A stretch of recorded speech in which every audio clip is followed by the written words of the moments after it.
समय का थोड़ा ख्याल रखिएगा जयराम जी। ठीक है सर। एक सेकंड। मान्य सदस्यगण, सभा की सहमति हो तो सभा की कार्रवाई समाप्त होने तक समय बढ़ाया जाए। बोलिए। धन्यवाद अध्यक्ष महोदय।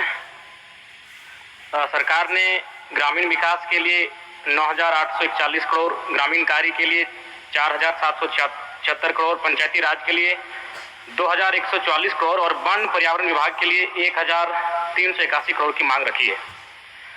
सरकार ने कल्याण और शिक्षा के बाद 11% राशि को ग्रामीण विकास, ग्रामीण कार्य और पंचायती राज्य के लिए प्रावधान किया है। इस राशि को सरकार अगर खर्च कर पाए तो बहुत बड़ी उपलब्धि होगी अध्यक्ष महोदय, लेकिन विगत वर्ष 13,657 करोड़ की राशि ली गई थी, परंतु खर्च मात्र लगभग 10,176 करोड़ की राशि को खर्च कर पाए थे। यानी कि 3,481 करोड़ की राशि का खर्च नहीं हो पाना दुर्भाग्य अध्यक्ष महोदय। जबकि ये ग्रामीण व्यवस्था की बात है, पंचायती राज की व्यवस्था है। ग्रामीण यानी गांव, और गांव तभी सशक्त होंगे जब उनका जो हिस्से की राशि है वह 100% खर्च हो पाए। बीते वर्ष देश की प्रति व्यक्ति आय 2,28,000 रुपए थी अध्यक्ष महोदय। गोवा में सर्वाधिक 4,61,000 रुपए, वहीं हमारे झारखंड में मात्र 68,612 रुपए थी, जो कि चिंताजनक है। अध्यक्ष महोदय, भारत की आत्मा गांव बस्ती है। ग्रामीण विकास को मापने के लिए प्रति व्यक्ति आय एक अच्छा पैमाना है। जब झारखंड राज्य को अलग किया गया था उस समय हम लोग प्रति व्यक्ति आय में 26वें स्थान पर थे, और बड़ी दुर्भाग्य का बात है आज भी हम लोग 26वें स्थान पर बरकरार है अध्यक्ष महोदय। अब वह आवास योजना के तहत 6,01,135 निर्माण को स्वीकृति दी गई है। इसके लिए सराहनीय पहल है, लेकिन मैं बताना चाहूंगा अब तक 19,685 कार्य ही पूर्ण दिखाए गए हैं। अगर इसी गति से अगर काम होगा अध्यक्ष महोदय तो हमें लगता है 25 साल का समय लगेगा, जो कि एक चिंताजनक विषय है। अध्यक्ष महोदय, पंचायती राज की स्थापना इसलिए की गई थी ताकि गांवों को सशक्त किया जा सके, ग्रामीणों को सशक्त किया जा सके। लेकिन आज अगर बात करें झारखंड में पंचायती राज व्यवस्था की बात करें अध्यक्ष महोदय, तो ये व्यवस्था कहीं ना कहीं जो हमारे जनप्रतिनिधि चुन के आते हैं उन्हें उचित अधिकार नहीं दे पाती। संविधान की धारा 243 के प्रावधान के अनुसार 11वीं अनुसूची में सूचीबद्ध 29 विषयों का अधिकार पंचायतों को देना है, लेकिन झारखंड में इन 29 विषयों पर त्रिस्तरीय पंचायती राज व्यवस्था जनप्रतिनिधियों के अधिकार से बहुत दूर रखा गया है। हमारा राज्य संविधान से ऊपर नहीं अध्यक्ष महोदय। अतः मैं आपके माध्यम से सरकार से मांग करता हूं कि जो संविधान अनुसूची 11 में 29 विषय पंचायती राज संस्थाओं को प्रदान किए गए हैं उन्हें पंचायत को मिलना चाहिए। अध्यक्ष महोदय, वन, क्योंकि झारखंड यानी वन एक महत्वपूर्ण अंग है हमारा, और आज अगर बात करें तो 29.81% वन भूमि है, जिसमें शायद अभी हाल ही में 2% का इजाफा हुआ है। लेकिन अगर घने वन की बात करें, घना जंगल, उसकी प्रतिशत मात्र 3.5 है, जो कि चिंताजनक है अध्यक्ष महोदय। अध्यक्ष महोदय, WHO का रिपोर्ट है कि झारखंड में प्रदूषण को लेकर अलर्ट जारी किया गया है, और अगर प्रदूषण की बात करें तो धनबाद जिला सबसे आगे है। मैं मंत्री महोदया विदुषी मंत्री हैं, मैं इनसे आग्रह करूंगा कि धनबाद, जो कि आपको अर्थव्यवस्था के झारखंड राज्य के उद्देश्य दृष्टिकोण से बहुत ही महत्वपूर्ण जिला है, और वह जिला आज कहीं ना कहीं बहुत ही दुखद अवस्था में, इस विषय पर ध्यान दिया जाए अध्यक्ष महोदय।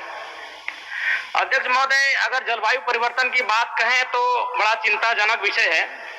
ये कहानी जादूगोड़ा की है। यह हमें लगता है अब वह धीरे धीरे विश्व स्तरीय मामला बनने जा रहा है, इसलिए इस मामले को जरा गंभीरता पूर्वक लेने की आवश्यकता है। चूंकि हमारी बड़ी बहन मंत्री महोदया इस विभाग की मंत्री हैं, वो एक स्त्री हैं, शायद भली भांति पीड़ा को समझेंगी। एक सर्वे की रिपोर्ट कहती है कि जादूगोड़ा के लगभग 1 दर्जन गांवों का सर्वे किया गया है। वो सर्वे की रिपोर्ट कहती है कि 47% महिलाएं मां बनने की क्रिया की इच्छा जागृत नहीं कर पाती है। यानी मां बनने की जो क्रिया है उस इच्छा को जागृत नहीं कर पाती है। वो रिपोर्ट कहती है 47%। 30% जो महिलाएं हैं अध्यक्ष महोदय, उनमें गर्भपात हो जाता है। कारण क्या है ये सबको मालूम है, यूरेनियम का खनन और उसके रेडिएशन से जो प्रभाव पड़ता है, कहीं ना कहीं जादूगोड़ा के जो जीवन है उसे अस्त व्यस्त करके रखा गया अध्यक्ष महोदय। और अध्यक्ष महोदय, ये थोड़ा सा अब शर्म कीजिए या हंसिए या अपने दुर्भाग्य को कोसिए, एक बड़ा विचित्र विषय सामने आता है अध्यक्ष महोदय, जादूगोड़ा की यूरेनियम खानों से निकाला जाने वाला प्रारंभिक ईंधन, जिसे येलो केक भी कहा जाता है, परिशोधन के लिए हैदराबाद स्थित ईंधन प्रक्रिया केंद्र भेजा जाता है, जहां यूरेनियम की छड़ें बनने के बाद शेष रेडियो एक्टिव कचरे को पुनः 1500 किलोमीटर दूर लाकर जादूगोड़ा के गांव में बिखेर दिया जाता है। अध्यक्ष महोदय, ये तो वही हुआ ना कि आप रांची से जाकर धनबाद में केला खरीदें, केला को लाकर रांची में खाएं और फिर छिलका आप धनबाद को सौंप दिए। कारण क्या है? ये बहुत गंभीर विषय है।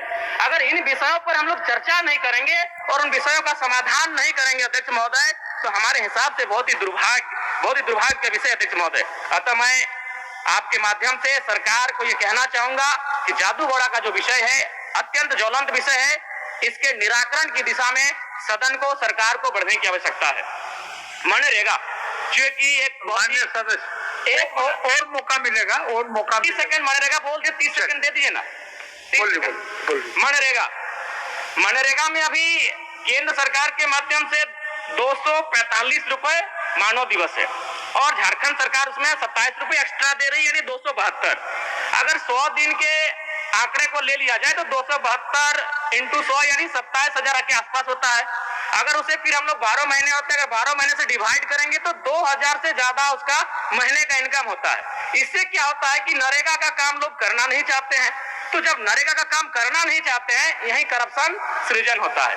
क्या करते हैं? वो जेसीबी के माध्यम से काम कराते हैं, फर्जी तरीके से लेबर का रजिस्ट्रेशन करते हैं और यहीं से एक लूप होल मिल जाता है जिनको करप्शन करना होता है। इसलिए मैं ये मांग करूंगा कि जो मनरेगा का विषय है और मजदूरों का जो न्यूनतम दर है उसे कम से कम एक अकुशल मजदूर का आज के डेट में लगभग 400 से ज्यादा उनका दर है अध्यक्ष महोदय। तो अगर उस दिशा में अगर मनरेगा की योजना को लेकर हम आगे बढ़ेंगे तो शायद मजदूरों के साथ एक न्याय हो पाएगा। धन्यवाद अध्यक्ष महोदय, बहुत बहुत धन्यवाद। विश्व स्तरीय